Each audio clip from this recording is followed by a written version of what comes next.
Affaire Jubiler. Pourquoi l'amant de Delphine a été réentendu?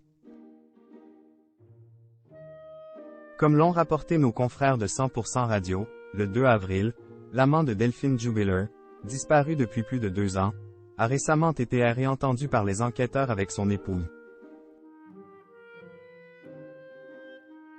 Delphine Jubiler, originaire de Cagnac-les-Mines, a disparu à la mi-décembre 2020 et depuis, aucune piste n'a permis de la retrouver, ni même de découvrir un éventuel corps. Son époux Cédric, quant à lui, se trouve toujours en détention provisoire, même s'il continue d'assurer qu'il est innocent. Le père de famille a d'ailleurs vu la 7e demande de remise en liberté réclamée par ses avocats être refusée par la justice, fin mars. Les enquêteurs tentent toujours de trouver des preuves de l'éventuelle implication du peintre plaquiste de 35 ans, bien que celui-ci bénéficie de la présomption d'innocence.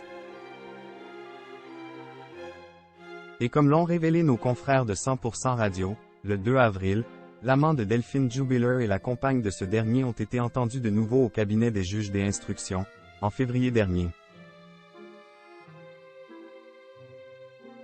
La raison? Les mouvements nocturnes répétés au niveau de plusieurs entrées et sorties de leur maison. En effet,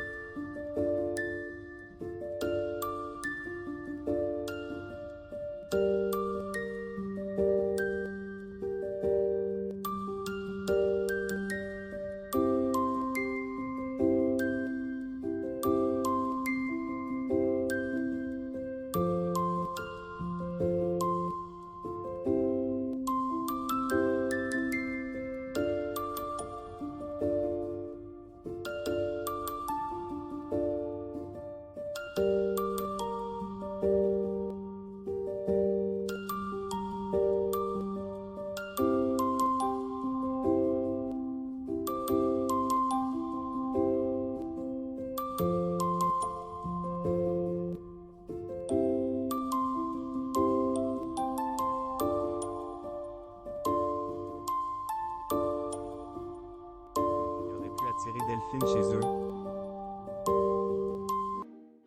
Pour une source proche du dossier, interrogée par nos confrères, l'amant de l'infirmière disparue et sa femme ne se trouvaient pas à Cagnac. Qui d'autre aurait pu attirer Delphine à l'extérieur de son habitation? A-t-il ajouté, vraisemblablement soupçonneux.